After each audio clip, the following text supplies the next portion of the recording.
নমস্কার, আমি নন্দিতা। আজ আবার এসেছি আমার স্বরচিত কাব্যগ্রন্থের ডালি নিয়ে। আমি এখান থেকে একটা কবিতা পাঠ করে শোনাচ্ছি। আমার জ্বলন্ত মোম, আমার প্রথম কাব্যগ্রন্থ। এখান থেকে একটা কবিতা আপনাদের পাঠ করে শোনাচ্ছি। ঈশ্বর।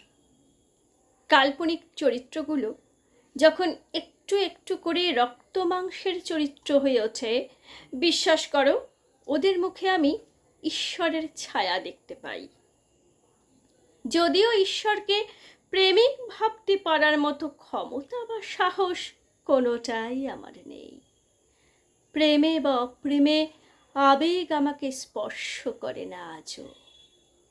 জানো, জীবনটাই যখন কবিতা হয়ে যায়, তখন নতুন করে কবিতা লেখার ইচ্ছেটাই কেমন মরে যায়। ভালোবাসাকে অহেতুক সংজ্ঞায় সাজাতে বড্ড ক্লান্ত লাগে।